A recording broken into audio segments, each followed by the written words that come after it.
Good morning, good afternoon, good evening, everyone. So nice to see everyone on the screen and to hear the voices, some familiar and some that we've seen more recently, as well as a number of new faces that we're very glad that can be joining us. My name, for those of you who I haven't met, my name is John North. I'm joining the call here from George in the Southern Cape of South Africa, and it is my pleasure to welcome everyone to our annual general meeting.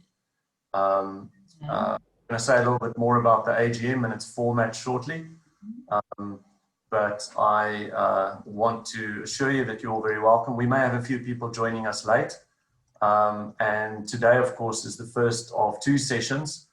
The next session taking place on Thursday morning at 8 a.m. CET.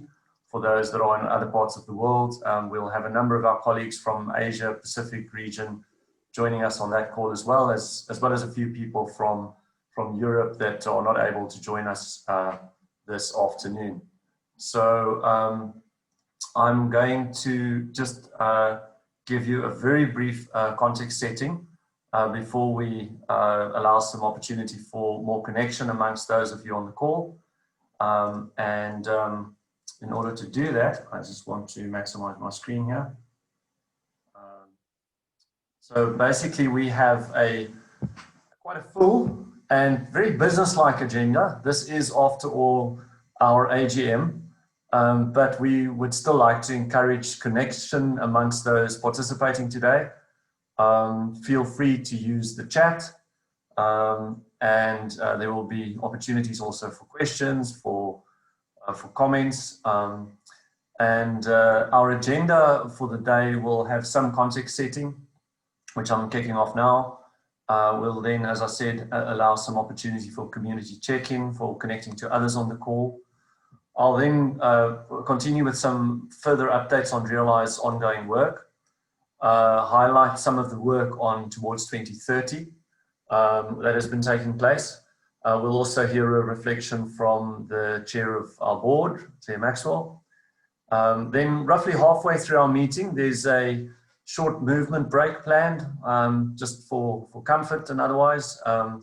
And the latter half of today's meeting is really centered around our engagement model, not only for next year, but also beyond, and for an opportunity for some updates on governance, plus any other business that the partners and associates might want to add to the agenda. So I'm going to give you a little bit more, if you're new to the AGM meeting, especially in this format, which is rather unusual, I will give a little bit more context about the AGM. We have our AGM, which we typically refer to as all gathering momentum, or all gaining momentum. It typically forms part of our face-to-face events. So usually we would have, 3 or 4 days linked to some conference or event. And as one part of that, we will have a kind of a business component to the meeting, which is, how's the GRLI doing? Do we need to consider anything with regards to our engagement model? And so that's what today's meeting is about. There are, of course, several other GRLI opportunities planned and available throughout the calendar year for deepening connections and for fostering the further collaboration. And I'll give you an update on those after our check-in. But I'm also reminded that as a foundation for public benefit, we are required actually to have what's called an annual general meeting for all the partners or the members. What we'd like to cover today is where we've been and where we are, what lies ahead, and how do we travel together. So we've brought in this metaphor of taking care of the GRLI vehicle, and we'll have a few references to vehicles or modes of transport throughout the discussion. But it is really about taking care of this vehicle that we're traveling in together, and specifically on our shared journey. So I think with that, I'm going to give us an opportunity just to break into smaller groups for sharing, and we go. Hey, Matthias.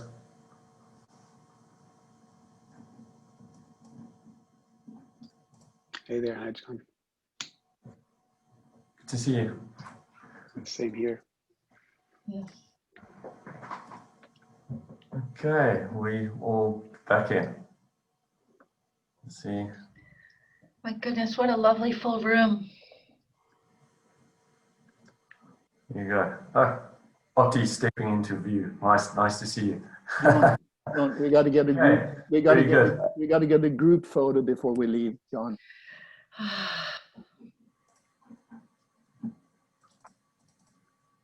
So, hopefully you had a chance just to get to know a few of the people that are on the call with us today. As I said in the opening, yes, today is slightly business-like because it is our AGM. But there are also many other opportunities throughout the year for deepening connection and collaboration within the GRLI. So just checking, can you see my screen there? Context setting. Okay. Of course, we have our AGM, which is what's happening today. Earlier this year, and we'll do it again next year, we held a town hall gathering, which is kind of a follow-up, which is more focused on what you are doing and sharing your learning from that. For next year, we're planning some open space working sessions virtually, where we will invite partners and associates to bring their ideas and initiatives and host open sessions for working on.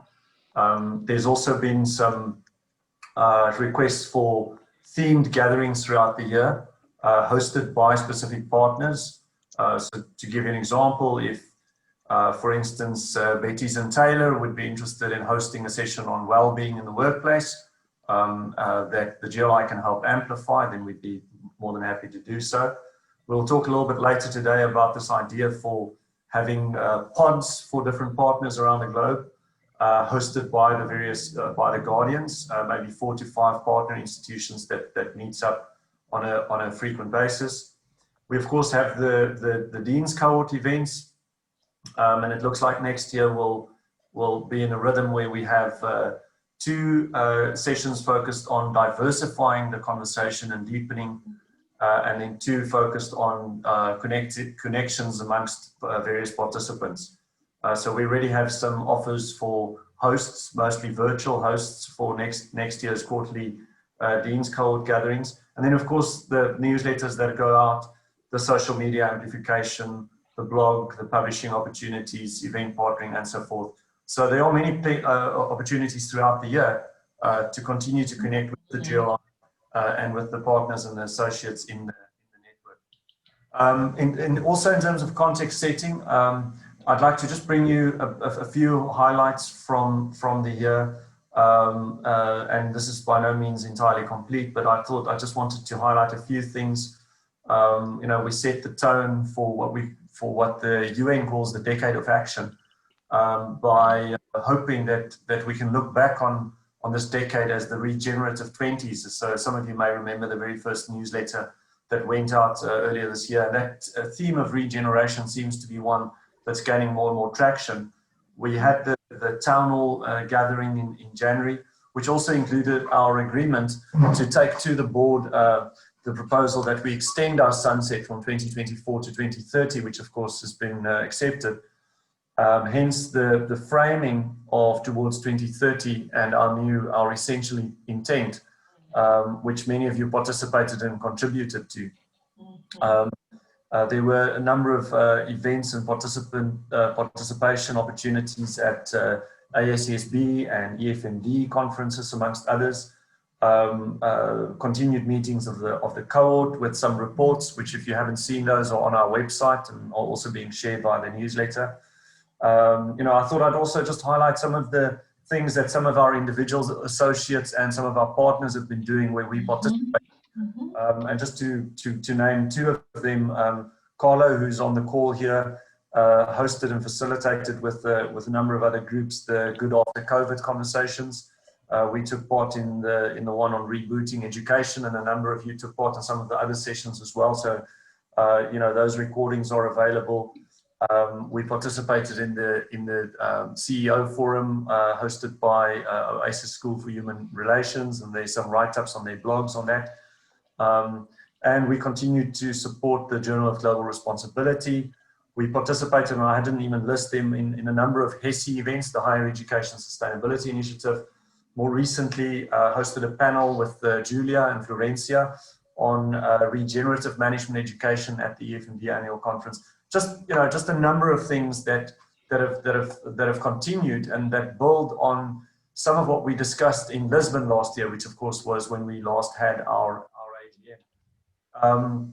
Of course, the year is not complete yet, so there are a number of things that are still underway. We're launching a survey this week on embedding SDGs at subject level, something which we've been discussing with SDSN, the SDG Academy, with the Cage Business School, our partners in France as well.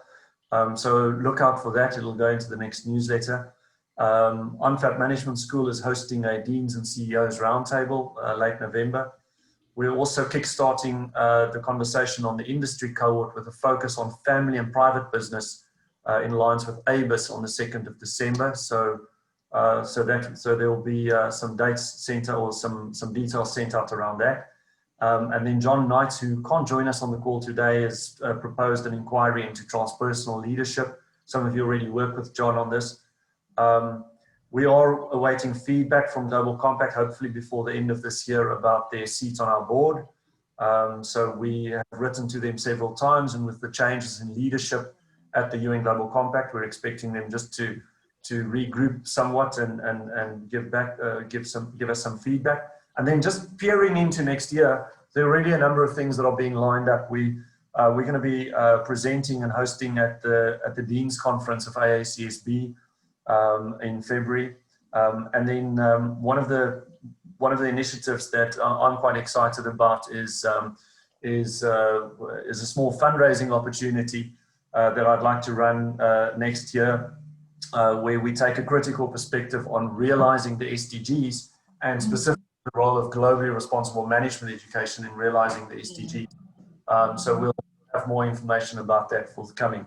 So with that, just a very, very brief snapshot of some of what's happened and what's emergent in terms of the GRLI's ongoing work. I thought it might also be useful, just since this was the year in which we started formulating towards 2030, just to remind us of our evolving strategic direction. Of course, now that we've agreed that our sunset is 2030, we will continue to, of course, advocate, convene, and facilitate actions and initiatives that promote global responsibility in how we learn, live, and lead. And I think one of the things that came out very strongly from the Towards 2030 discussion is that the GRLI is really about telling that story of developing global responsibility. But interestingly enough, telling that story is both why and how the GRLI exists. So we've managed, I think, quite neatly through conversation and the input we've had from partners and associates to distill our essential intent into telling the story of developing global responsibility. And of course, doing that in a way that brings others on the journey, that's more inclusive, and that ultimately creates impact on the ground. So as I put it on the slide, the depth and the quality of the contributions from our partners and associates, that learning that's developed, recorded, and shared amongst the partners, but also beyond the GRLI, ultimately becomes the measure of our value and our impact. So I thought it would be useful just to give you a snapshot. Of course, you have access to the document. It stays live on Google Docs. We'll most likely continue to refine it next year. I know a number of you have commented on it, so it's a living document. And rather than having a strategic plan with a fixed picture of the future, I think we recognize that the future is incredibly uncertain. And what we're really doing is we're finding our path, and we're looking at pathways towards a future that is more globally responsible. Some of the things that we've done to help mobilize towards 2030, and this is the first time that we're starting to make it public, is is to launch a dashboard that we're going to put on our website for anyone to see that describes the various pathways and actions of our work. We call it the What's Important Now dashboard, WIN. So this, again, for those of you who've spoken to me about essentialism, it's an acronym that I've been using as of late to highlight the one big thing that we can do that makes the biggest impact. So hence the name What's Important Now. And if you click through on those links, you'll see that there are various pathways that describes our work, various actions that relates to them, and really it becomes a real-time view on what the GRLI is doing at the core. I'd like to think of something that I can go and look at. The people that I work most closely with, the guardians, etc., can go and look at it on a frequent basis, and kind of assess whether we have our priorities in mind. Part of telling the story is also we'd like to develop an interactive video timeline. Now, some of you will remember, those of you who were at the meeting at Chemie Business School in Limerick in 2016, a big timeline on the wall of the development of the GRLI story. Not only about the GRLI itself, but also how the narrative is developing around global responsibility. And so we thought, let's start telling that story through the various voices that have been part of the journey within and beyond the GRLI. And so kindly, through his contribution, Anders has started working on that. And there's a little YouTube playlist where he's, I think, done 8 or 10 episodes of literally 2 minutes, where he just talks about some of the history of the GRLI's work. And so what we'd like to do going into next year is to gather more voices that can contribute to that interactive video timeline, so that we have an unfolding story of what we're doing to promote and develop global responsibility, how we learn to lead. So those are just some highlights of what we are doing to mobilize 2030. And of course, I will again distribute these slides after the meeting, that you all have access to it if for some reason you missed it, communications that went out in advance. But the pathways, the actions, and the video playlist that I've mentioned are all online and available. And of course, your feedback and input into all of that is absolutely essential. So I think with that, I've given a very brief and high-level update on some of the actions ongoing, emerging, and what we're doing towards 2030. And I'd like to hand over for a few moments at least, to the chair of the board, Claire Maxwell. Claire, are you? Yeah, there you go. And you just need to unmute. That's I'm unmuted, so be careful. Be very frightened, I'm unmuted. It's a terrifying thing. Thank you, John. I don't know about anybody else, but as I was listening to that, I found myself getting slightly breathless at the enormity of the work that's been undertaken since our last AGM.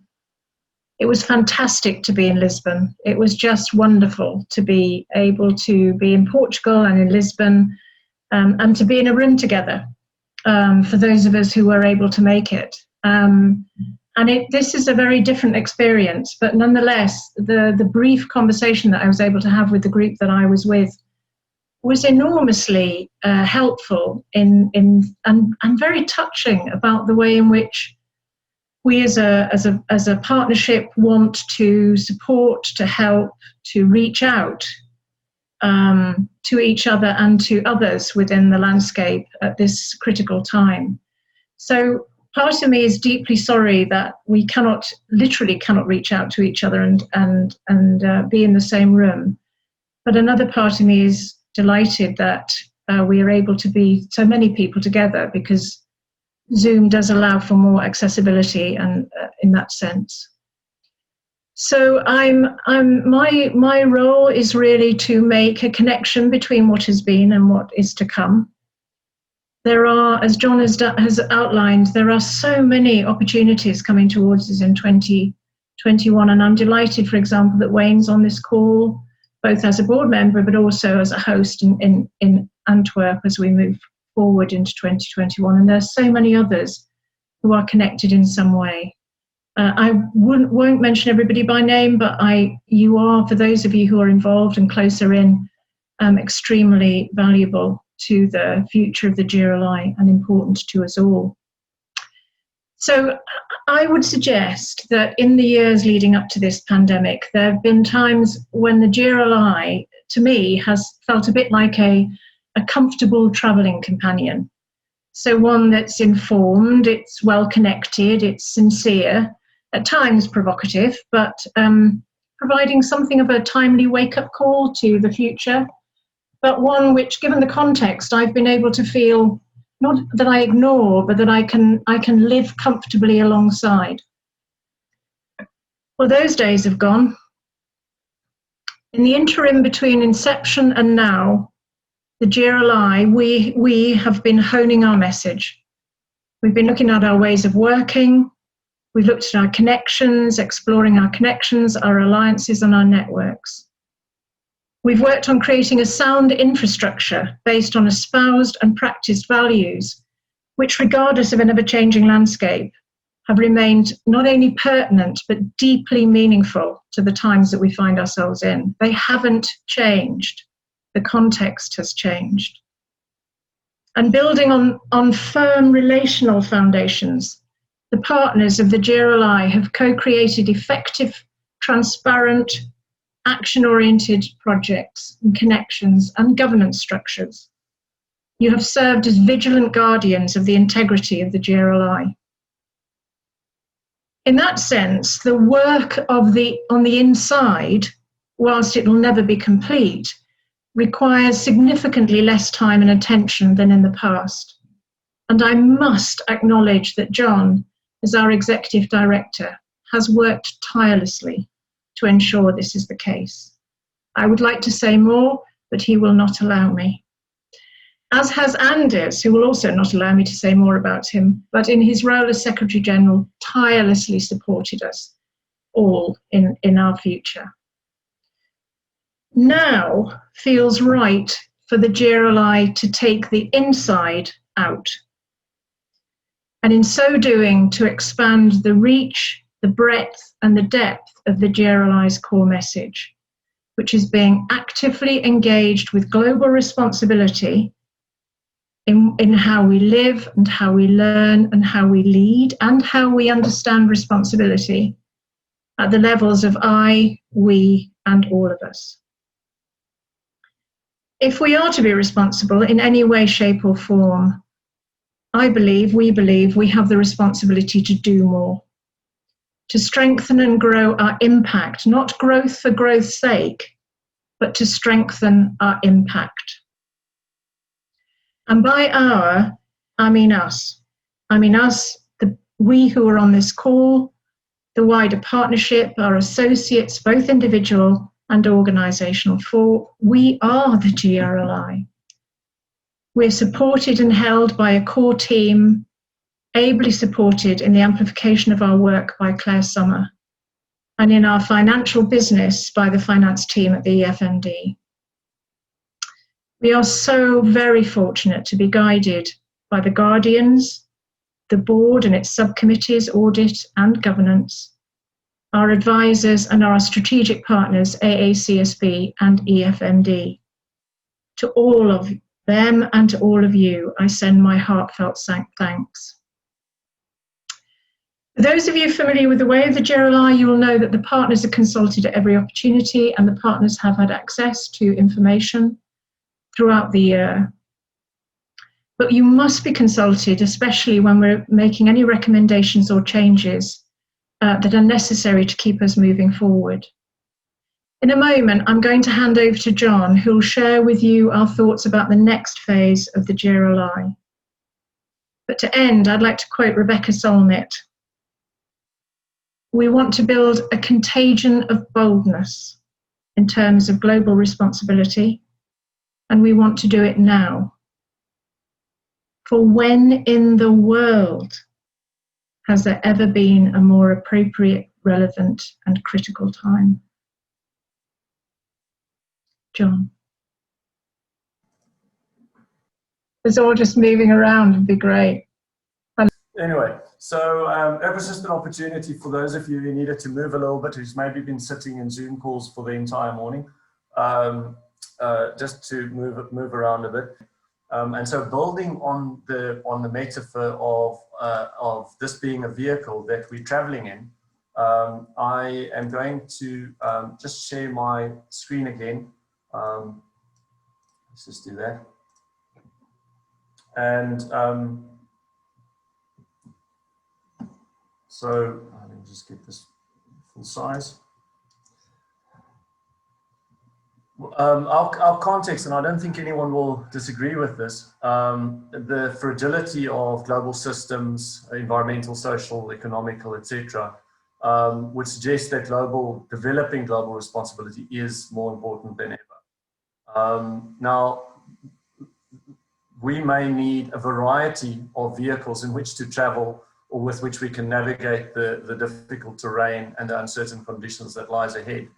And when we had a conversation amongst the Guardians and also with the core team, we realized that we may all have different preferences for how we travel and what particular role or part we can play in making global responsibility real.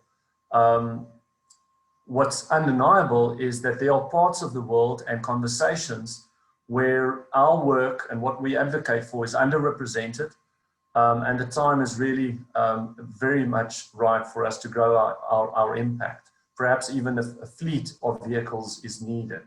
One thing is certain, and that is that the GRLI is very much on the move. One of the analogies for movement and vehicle that some of you may know that I'm quite keen on is one that's very, very efficient, apparently more efficient in terms of energy use than walking. It has a low carbon footprint, and for the amount of joules spent, it is the one that will gain you the most meters traveled. And that, of course, is the bicycle. But some of the deans took part in a cohort meeting last year in Porto, where they were powered by wind energy when they went on sailing boats. So maybe you are perhaps more keen on the analogy of the GRLI as a ship or a sailboat. But be that as it may, we are a purpose-led entity. We are actively resisting institutionalization as far as we can in favor of rather just doing the work of developing global responsibility. And ultimately, we're about making globally responsible progress real. So whether it's a bicycle or a sailing ship, we need an ethical and efficient vehicle within which we can travel that will take us far and that will be inclusive to the extent that we believe is needed. I'm going to stick for the moment to the analogy of a bicycle, simply because we've also used this in the past. And some of you may remember the cover of the magazine where Anna was photographed, I think it was in Cape Town. You know, I was reminded by Carlo in a discussion that it was in June 1816 when it was the year without the summer due to a volcanic eruption over Europe. That led, as I understood it, to a lack of oats harvesting or being harvested, growing ripe in the fields, and not being, you know, the Germans not being able to harvest oats, which led one German inventor to foresee the demise of the horse and to build something else with which he could travel, and it was called the velocipede, which of course was the predecessor to the bicycle. Now, I think it was quite an interesting little story because it was a climatic change event which led to the invention of a new mode of transport.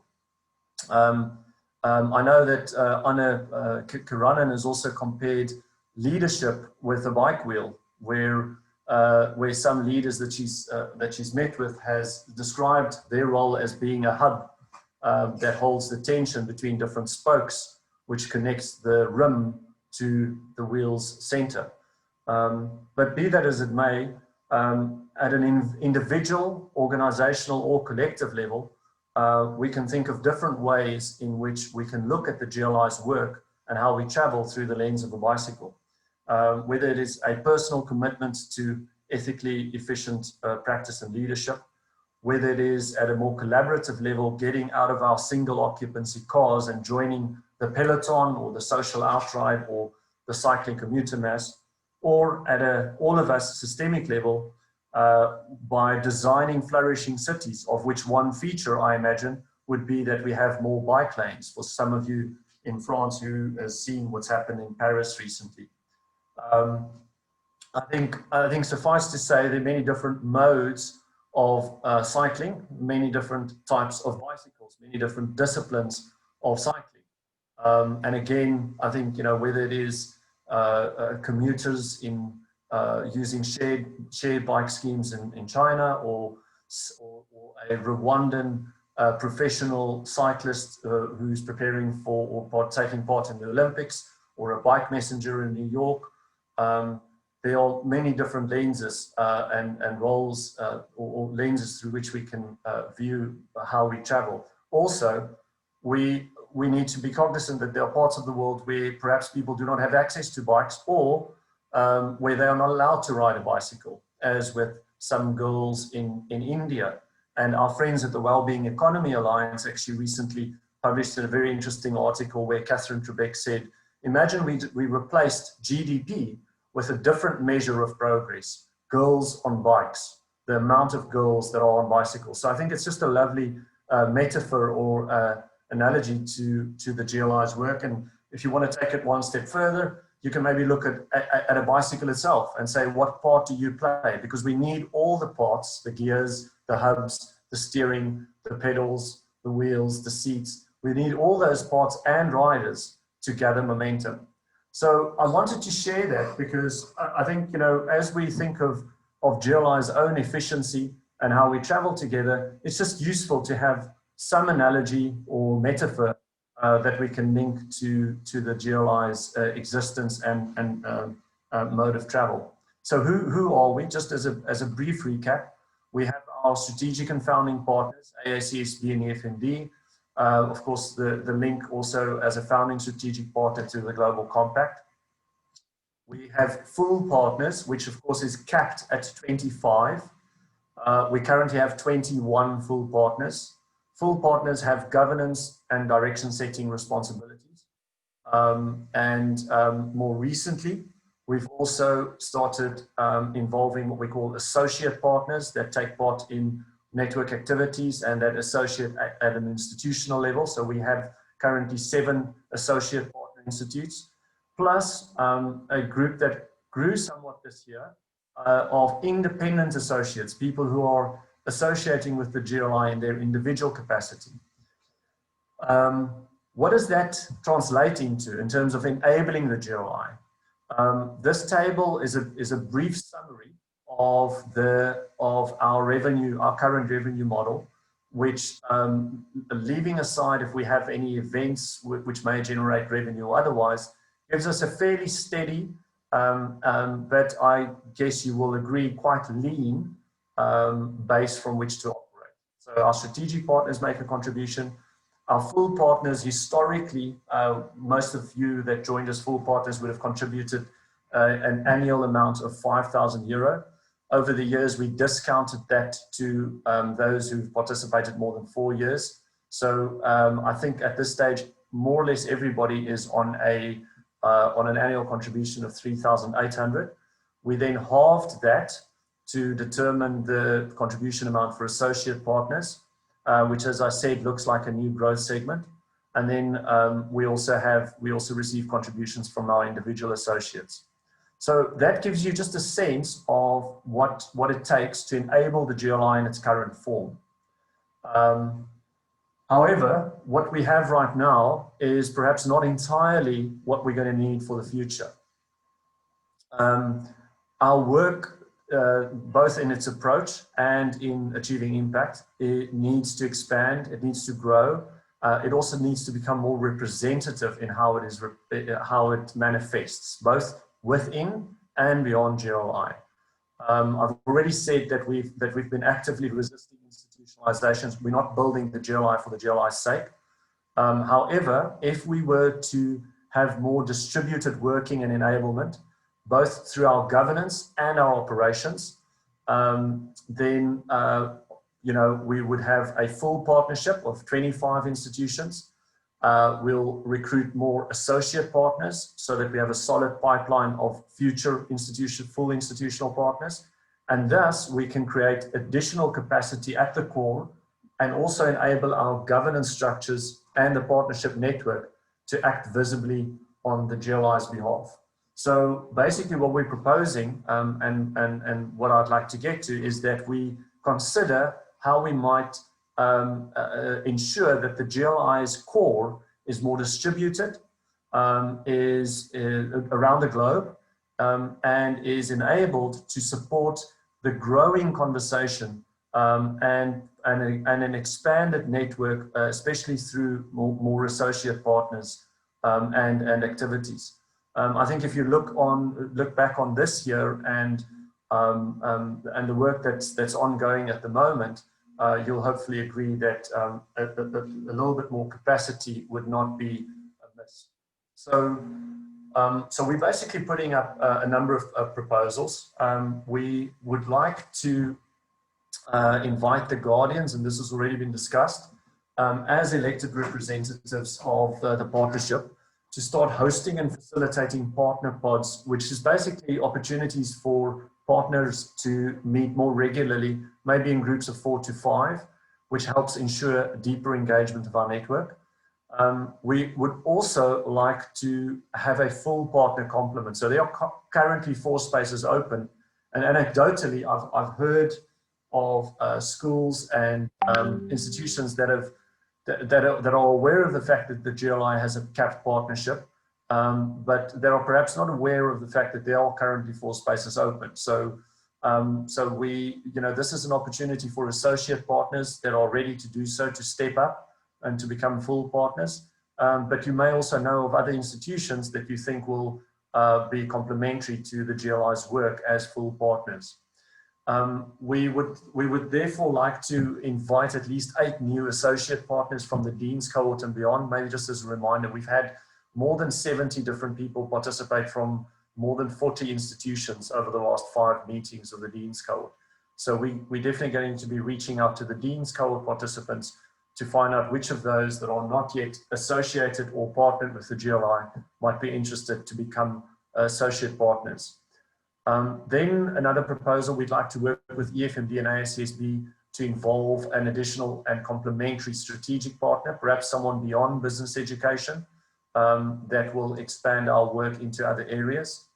A small financial implication that we're proposing is to round up our partner contributions.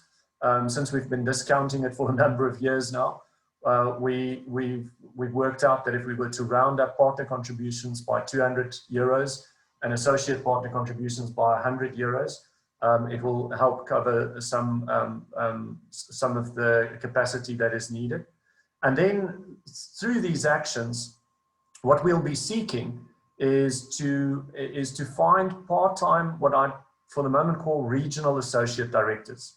Basically a peer-based group of which, if I'm still around and relevant, that I might form part of, so that the GRLI at its core has a number of individuals that helps advocate on behalf of GRLI in our work, helps grow participation of the network of activities across time and place or space. Wrapped into all of that, we realize that with the new rhythm for the Dean's Cohort meetings, what we'll do is that we will significantly discount participation for our partners and associates in the Dean's Cohort meetings, but continue to charge non-partner participants for participation in the Dean's Cohort. So basically what this gives us is stronger connections amongst our participants in the network, which is facilitated through Guardian supported pods. There's more depth of engagement from our partners and associates because we have a stronger and more resilient and distributed core GRLI team. There will be higher visibility for our partners as stewards of globally responsible thought and action leadership. Yes, so basically that is in a nutshell what we're proposing to embolden our engagement model. And I'm sure that there may be some questions that we can either try and address now, or that you can put into the chat, or barring that, to send any comments and questions on what we're proposing today by the end of October, because we'd like to present this to the board for validation on the 18th of November. As a reminder, our full partners have a direct responsibility for our governance and our direction setting. And if we do make any changes to our engagement model, as the small tweaks and suggestions that we have here, it is absolutely critical that we have support from our partners for that. So let me maybe just for a moment stop sharing my screen and just look around the room, because I'm doing a lot of talking, and maybe there are some immediate questions. I see Will Harvey's asking about the global composition of the different members and the temporal composition when they joined. Absolutely. So Will, absolutely, I think that's a good suggestion. We can put that together to see, which parts of the world are represented and since when people have been participating. Maybe just an immediate reflection on that. I think the fact that almost all our partners are now on a discounted fee means that the engagement is continued, which I think is strong. But yeah, so we'll have a look at that. A question about budget freezes at different institutions. Of course, it differs from so that's a question coming from Julia. Julia, of course, I think it differs across different parts of the world, but that may definitely be a consideration. There are a number of institutions that are taking part in the GRLI that are already receiving quite a significant discount, which is why you'll see that our partnership line adds up to roughly €75,000, which is roughly €25,000 than what it ought to be. And that is mostly as a result of discounts to schools or institutions that are perhaps not in a position to contribute fully. There was a question, John, from Chris as well about Okay, young people.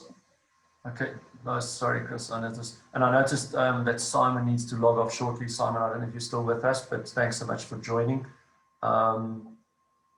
Chris, sorry, I'm just quickly scrolling up to find that. Where are young people and future generations in our structure, our ecosystem, and our actions for global responsibility? Okay, thank you, Chris.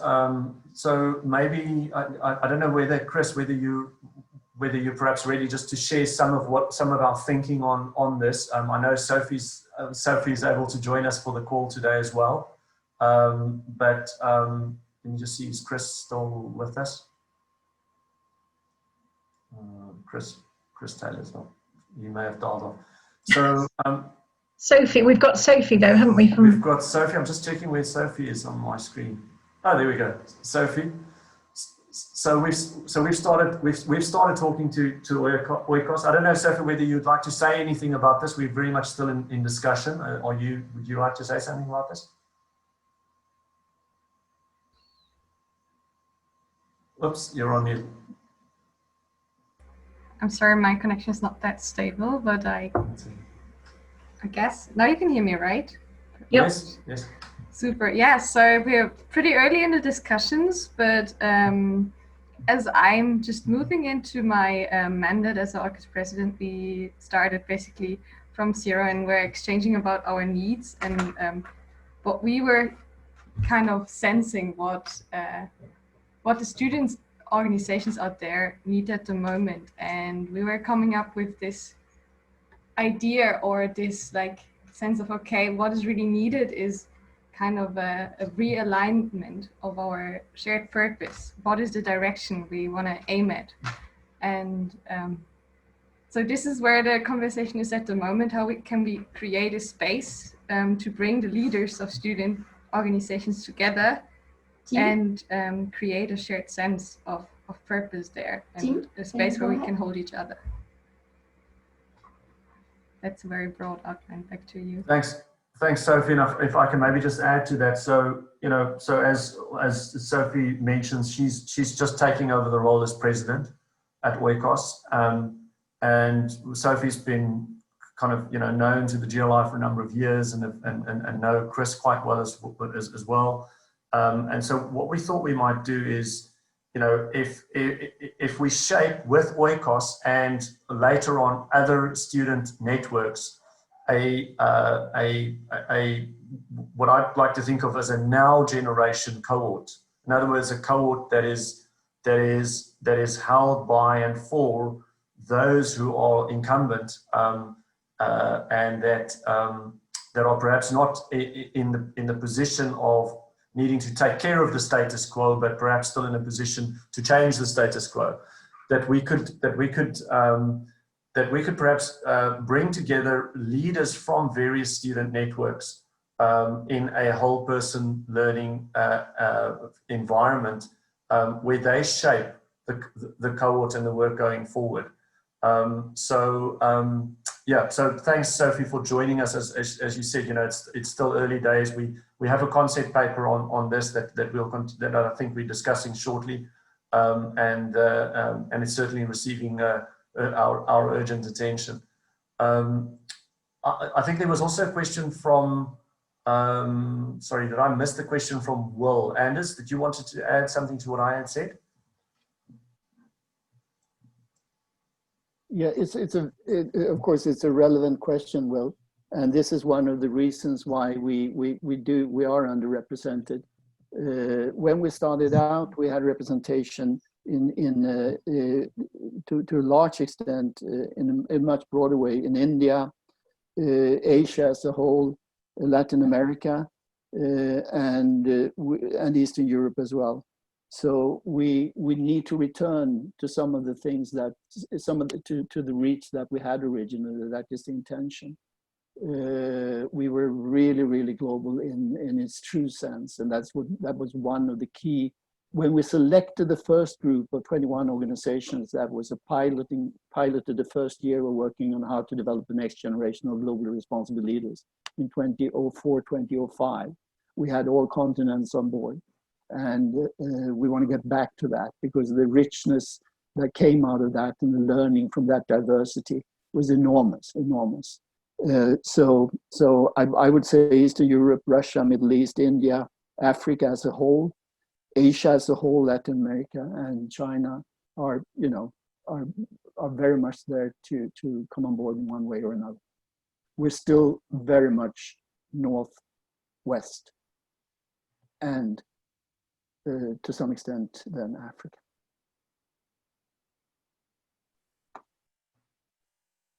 I see there's also a question from Wayne, if I may just take a quick stab at responding. So Wayne's asking whether the partner pods is a step towards GRLI chapters or local networks like what the Global Compact has. Wayne, just an immediate reaction to that is I don't think it's necessarily about having regional pods per se. It could be that pods end up being across regions and topical or otherwise, and I think we'll probably have to be quite fluid as we kick that off and open in our thinking about what the possibilities are. The reason I referenced regional associate directors was simply that we realized that working across time zones might be useful if we have someone who is located in Asia Pacific, who a few hours is available to support partner and associate work in that region, and the same with other time zones around the world.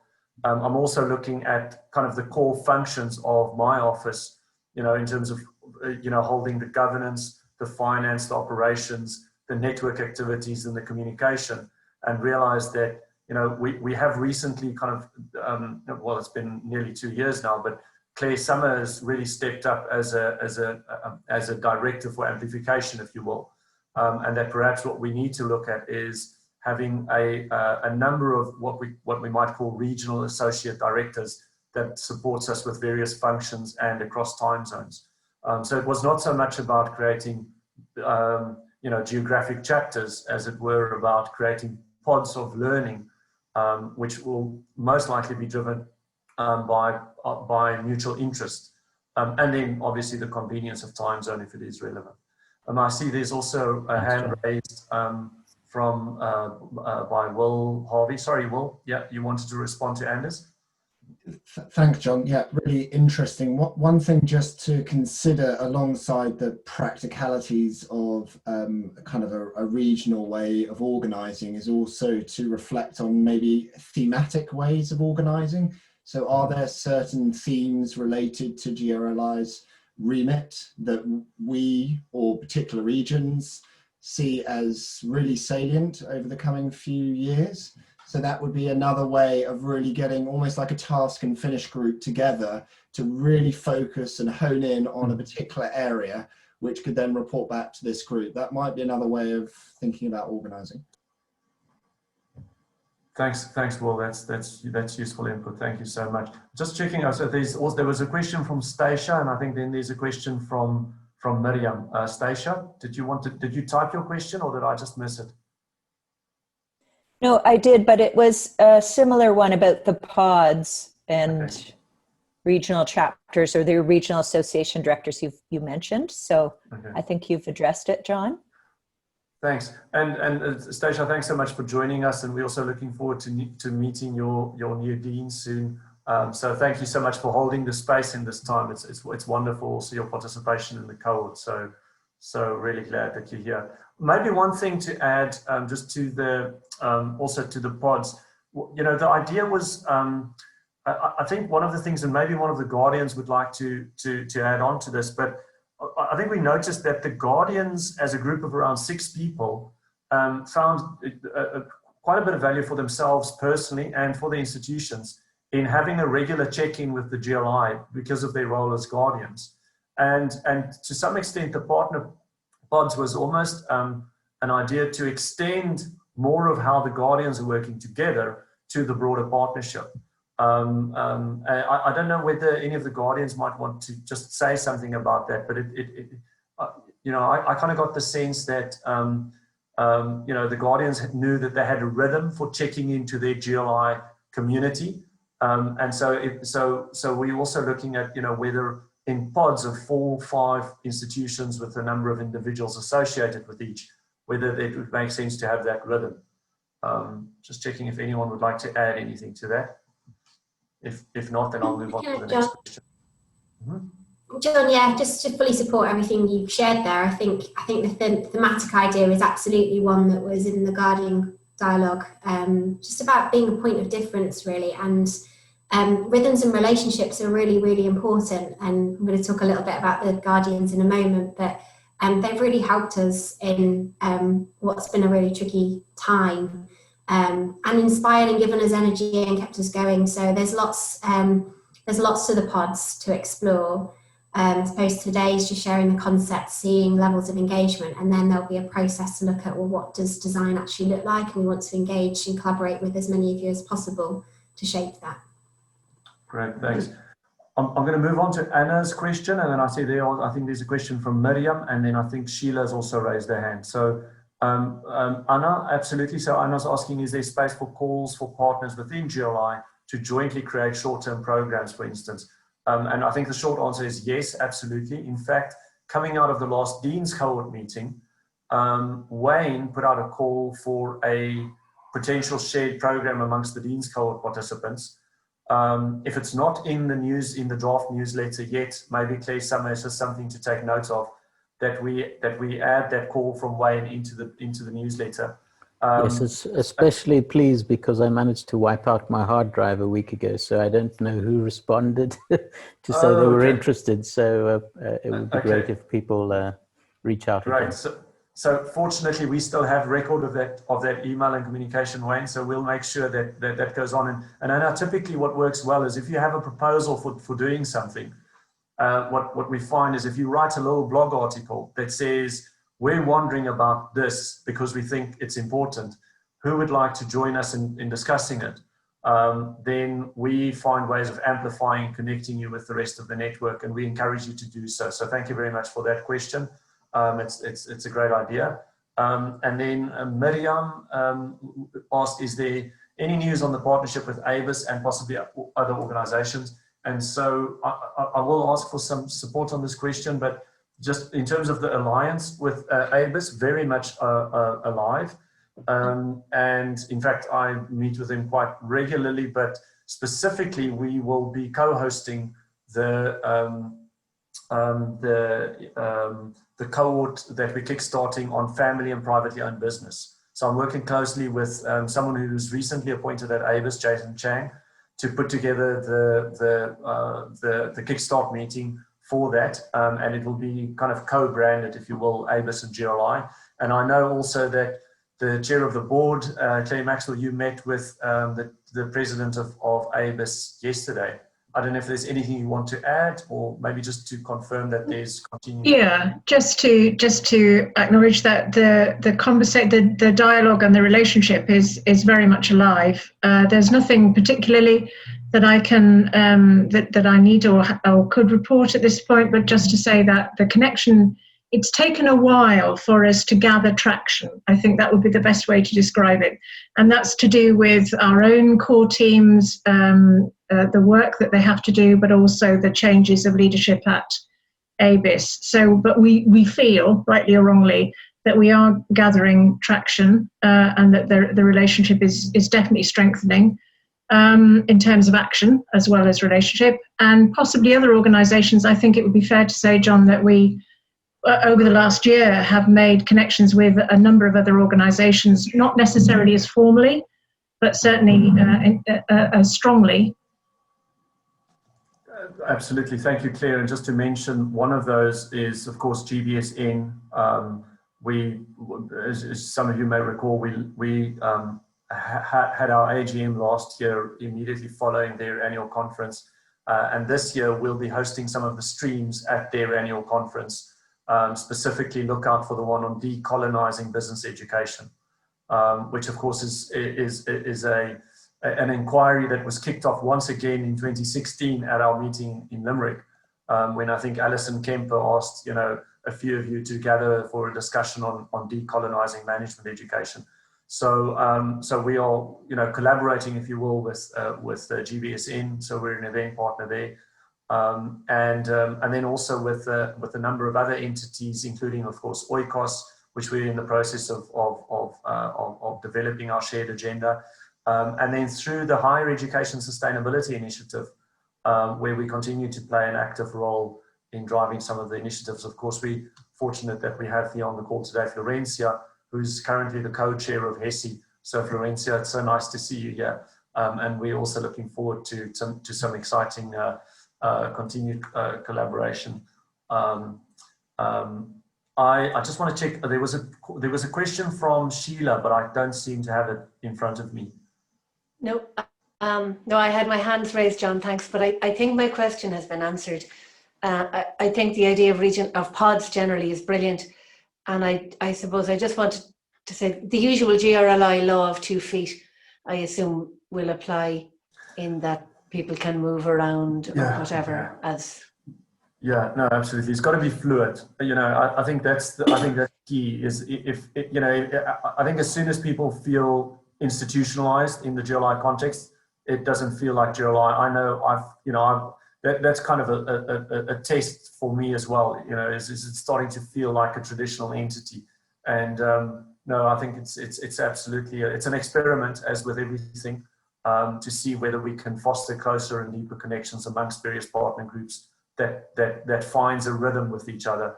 But it's not about being exclusively assigned to one pod and being expected to deliver a project at the end of the year or something like that. It's open. So thanks for that, Sheila. Any other immediate or burning questions? I'm just quickly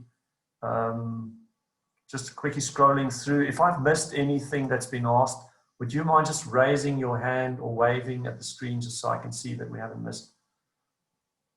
Okay, how can we leverage? Okay, here's Ilka. There you go. I hope this is an easy one. How can we leverage our networks also with external partners to develop a research agenda to help evidence-based practice?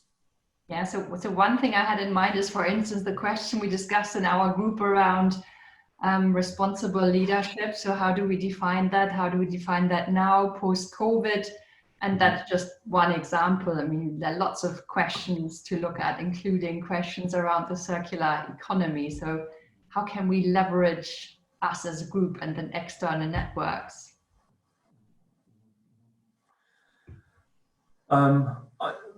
So just if I may just take just share my initial thoughts on that. So one of the things that we've been working on with our partners at Emerald is the open access research gateway on responsible management, and we are desperately looking for 5 articles that can be shared, that can be developed and shared, that goes through an open research review process and is then made available on their platform.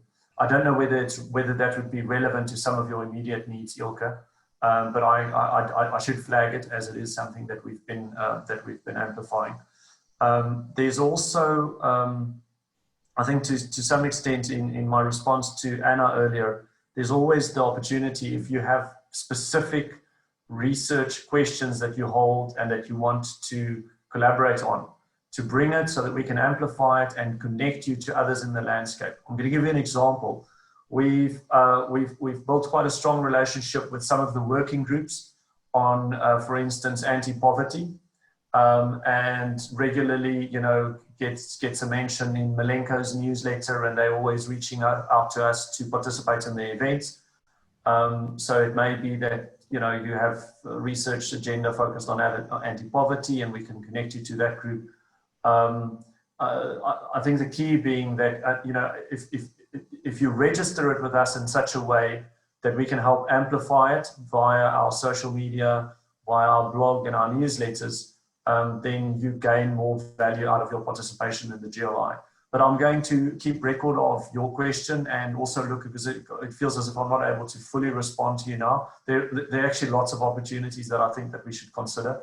But thank you very much for that. And if anyone else has a response for Ilke, please feel free.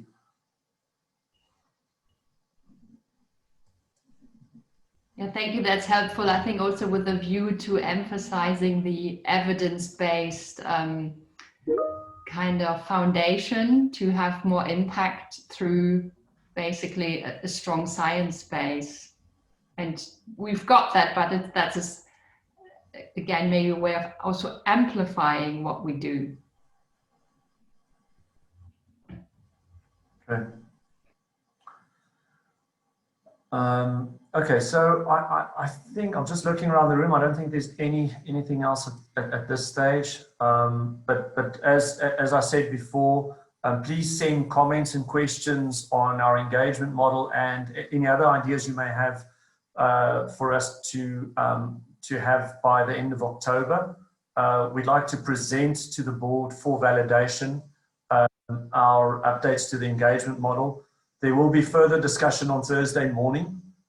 So we may receive further input, challenges and constructive input into what we're presenting. But the idea is that, having held, the 2 AGM sessions, that before we go into board, we can say with confidence, that we are working with the partners to chart the way forward. And thank you, Will, for your comment there about the evidence-based approach to legitimizing the GRLI. That's spot on. I think without any further ado, I'm going to. We've got 2 more points that we'd like to cover today. There's a short governance update. Most of it is regarding the Guardians, but perhaps before we talk about the Guardians, and I'll hand over to Vanessa to do so, I'd just like to mention that, and it's already been raised, that that we'd like to, and that we are very serious about ensuring that not only the next but the now generation is heard and is represented in our work. And some of you may recall the ambassadors program. and possibly what we're in discussion with Oikos about could form a route towards resetting the ambassador program, not to be something that is held only within the GRLI, but that is bigger than the GRLI. Imagine we had a cohort of student leaders from around the globe that are working on their own practice and leadership through the lens of global responsibility, that can act also as a soundboard to our partnership and to our board. But not only for the GRLI's benefit, but for the wider ecosystem. So I think I'm quite excited about the prospect of working with Oikos and ultimately others on eventually kind of reinventing what some of you may remember as the ambassadors program into something that's a little bit bigger. I see, in fact, there's a comment coming through about Oikos now. Sorry, Julia, you were trying to get my attention, and it is, in fact, regarding this exact point. Did you want to come online and just share? Yeah, thanks. I was so delighted to see that Sophie was joining us. And I just, in my experience as Dean, we achieved so much because of the phenomenal leadership of our students that were often, working on amazing initiatives that we, learned about once they were in the newspaper or something. And so, we started creating systems so we could keep track of what they were doing. So at least we'd know about it and then additionally support them. So we actually put in place a structure and facilities to support all of our student groups. But I think if Oikos is going to have a special place within the GRLI, I'm wondering if members of GRLI shouldn't seriously investigate supporting the establishment of an Oikos chapter on their campuses. I'd be interested to know how many have one.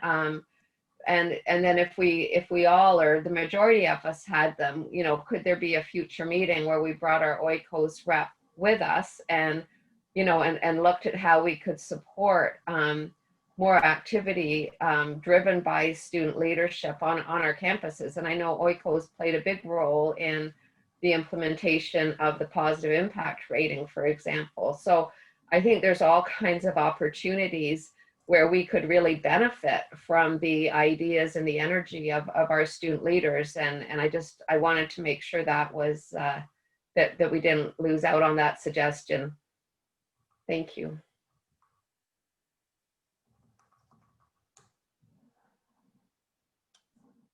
Thank you, Julia. And so that's also being recorded. And I see Sheila says that they have an active Enactus chapter. So yeah, I think the point is, if we kicked off with Oikos and we involve Enactus, and some of you may remember that SOS was an idea that came out of our New York meeting, and a number of student networks already linked into that. The student union in the UK. We have links to Net Impact. I think that's the idea, is that we work with Oikos to kickstart a collaborative youth next or now generation leadership cohort. I think maybe just before we hand over to Vanessa, then, since I was alerted to the fact that everyone looked at me dancing earlier, I think maybe we've got one more opportunity just to see whether everyone else practiced their moves. And so what I'm going to do is we'll play this little video again. It's 1 minute and 44. In fact, I'm going to ask Kay Summer to play the video again so that I can see and that I'm not the only one. Are you ready? So everyone, please mute your microphones. If you're going to put your sound on, just make sure that your microphone is muted so that the sound doesn't feed back into.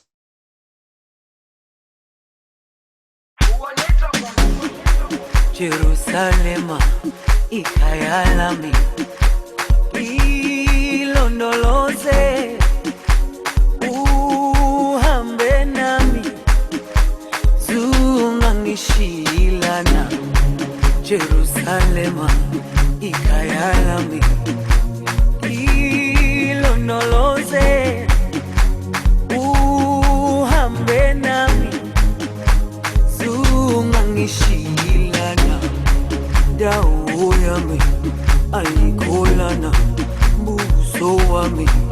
awukholana ilondoloze zuhambe nami dawo yami ayikholana buso wami awukholana ilondoloze zuhambe nami ilondoloze ilondoloze ilondoloze zungangishilana ilondoloze ilondoloze ilondoloze zungangishilana.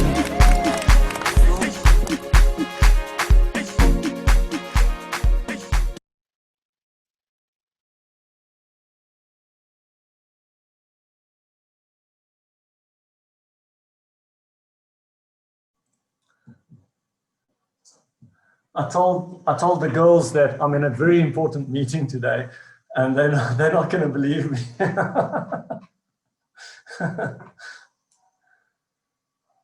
Okay, so thanks, Claire, for organizing that. I'm going to hand over to Vanessa. I'll just put on the screen. I don't know, Vanessa, if you want me to. I'll just quickly put a reminder. John tried to teach the dance to my 2- and 5-year-old last Friday in our last meeting. So they're currently practicing. So yeah, ready for the show, John. Thanks everybody. I just wanted to give a really brief update on the Guardians and some of the work that's informed what we've done in the last 6 months, but also looking to the future. It has been a really difficult 6 months, hasn't it? This year as Guardians, we plan to hold regular inquiry spaces together, ensuring we're able to play our parts in shaping some of the GRLI pathways work that you'll have read about in towards 2030, and holding ourselves to account and others to place the GRLI's values at the heart of what we do, which is our core purpose. Then COVID happened, and whilst we recognised in our early discussions at the beginning of the pandemic that some of our bigger questions would require more attention than ever, we also recognised how difficult it was for us all to think beyond the weeks ahead. So we accepted that it might not always be possible in the last 6 months to think as big as we'd like. And sometimes we've just needed to be there for each other, to listen, to recharge ourselves, and to learn together what was happening in the here and now.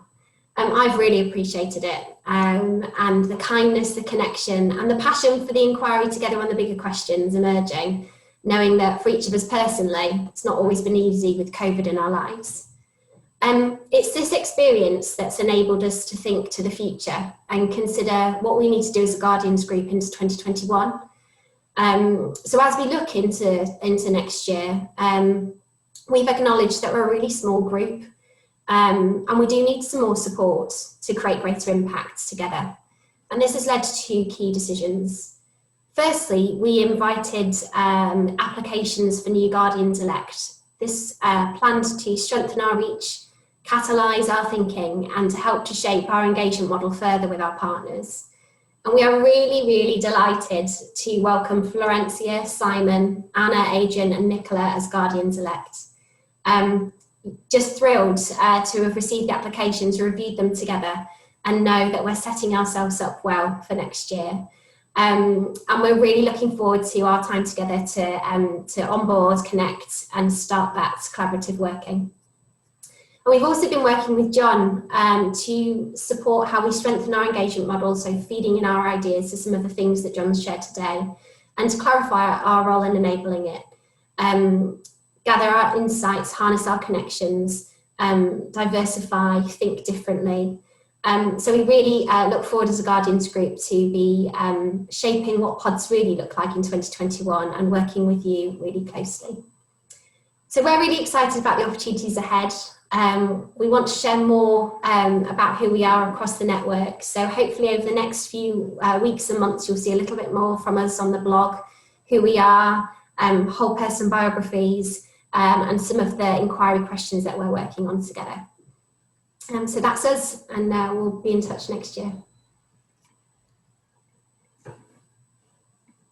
Thanks, Vanessa, for sharing. And maybe if there are any questions or just comments, maybe I can be welcome. But I'd maybe just like to be the first to also congratulate the Guardians-elect. As you'll see, we have two representatives from our partner institutions, Anna from ISTE and Adrian from ESSEC.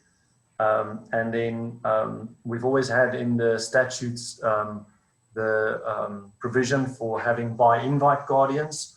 So these are people who actually stepped up and said that they'd be interested to work more closely with the GRLI. And in a guardian capacity, Florencia, who of course heads up SDG Academy. Nicola Place has been an independent associate of the GRLI for a number of years, and we're actually working on a video series on responsible leadership, which is also going to be in the in the news shortly. And then Simon Ray, who was on the call earlier, but I think he had to step out to another meeting, who heads up learning and development at EcoBank. So my congratulations, and look forward to working with these guardians going forward. So thank you very much also, Vanessa, for that update. I forgot to mention the current guardians as well. So JC, Anna, Chris, Carlo and Romina, thanks for being there in the last 6 months and all the work previously. But it's been great working with you. And of course, the current Guardian group is not disappearing at this stage. So a number of the current Guardians will serve beyond June next year. And so what we'll probably be looking at beyond June next year is a slightly larger Guardian group than what we've had in the past, in keeping with our ambition of having Guardian-held pods and more capacity through our governance as well. And involving more of our partners in our network in guarding our work. So thank you very much also to the current Guardian group for the for your incredible dedication and for always looking out for the GRLI. I cannot tell you how often it is that I stumble across something that the GRLI may or may not get involved in, and my first port of call is to check in with either one or all of the Guardians about their sense of whether it aligns with the purpose of our existence and our values and our ways of operating. So it's an incredibly valuable and important part of making the GRLI's work. Thank you very much, Vanessa, also for leading the Guardian group and holding it so beautifully, because it is incredibly encouraging. So thank you. I think we've had quite a full agenda with a lot of things, but I am happy to say that we're doing really well on time. And what we thought we would do is, unless there's any other business, and that's what I need to check now, we did put on the agenda any other business. So just want to see whether there's anything else that one of the partners or associates would like to raise or like to check out, so that we ensure that we cover that before we move to a close.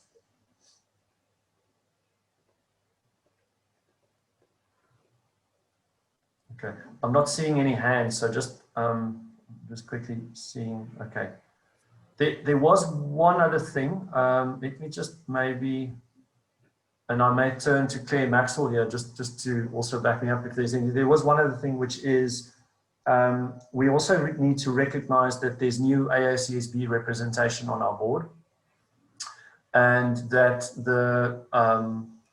the former CEO of AACSB, Tom Robinson, was heading up our audit committee. So with Tom stepping down and Karen taking the lead at AACSB, we'll have Karen joining us for her first board meeting in November. So we'd like to acknowledge that and also acknowledge the work that Tom has done. We have met with Karen already just to meet, and we'll be meeting with her again in a couple of weeks' time to ensure that she's fully up to speed with the GRLI's mode of operating, And I believe, you know, from our first interactions with Karen, she's very positive about the GRLI's work. So I think that's quite encouraging. Of course, we are also in constant contact with EFMD. I meet with Matthew and his colleagues quite regularly. So I think is there anything, Claire, that we need to add there in terms of strategic, in terms of the board? No, I think well reminded and well said, John. And I just want to say a huge thank you to Vanessa as well. This just gives me an opportunity to do so, for chairing and holding the Guardians and for all the work that the Guardians do. I think for me, it's just a fact of the board is all voluntary. You know, there is a fantastic contribution and a fantastic wealth of experience and expertise around the room. So I'm very honoured to be chairing it. But this does actually give me a bit of an opportunity to say thank you, John, for all that you do and all that you are and all that you bring to the GRLI. And for holding this meeting in the way that you have and for everything. Thank you so very much indeed. That's all I wanted to say. I'm not going to say any more. Thanks, it's an honour. So we're coming to a close, and what I wanted to ask was, we have someone who's selected a poem to share with us, and it's a time-old tradition that the person who is the partner representative on the audit committee is also very passionate about poetry. So it's my honor and privilege to invite Sheila to share something with us, and I look forward to hearing what it is that you'd like to share, Sheila. Yeah, I know, though I kind of resent being typecast as a poetic accountant. Accountants always suffer from this cliche that we're so poetic. It's dreadful. Like, no, John sent me a very lovely poem to share, and then added in a kind of a offhand comment, or if you prefer something else. And so I'm blatantly abusing that power. John sent a lovely poem about a spider's web, which is a wonderful image of GRLI. But Derek Mahan is an Irish poet who died last week, and he wrote that poem, which I shared in the WhatsApp group some time ago, Everything is Going to Be All Right, which is, in Ireland at least, the poem of the pandemic. And since this is his week, he wrote this other lovely 3-line poem. It's very short, and I think it's opposite maybe at the end of the meeting, because we look at all the things we have done, and then you look at the state of the world, and we have to think about the things that are ahead of us. So this is a very short poem, which goes, the steel regrets the lock. A word will open the rock. The wood awaits your knock. That's it. So I think that's our call to arms. Thank you, Sheila. That's beautiful and very well selected and delivered. So thank you so much for that gift. And I think with that, all I have to add is to thank all of you who are taking part in the AGM. I'm reminded by Anna that we want to take a picture. I want to see if we can do a picture with everyone. Let's just quickly see. I think we can. It'll be 2. I think I'll be able to do one on my screen. Super. If everyone just switches on their camera. Should we dance?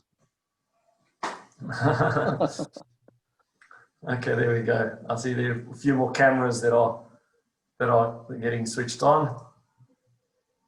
Wayne's reminding us about the Dean's Code. Okay, so I'm going to take a picture in 3, 2, 1.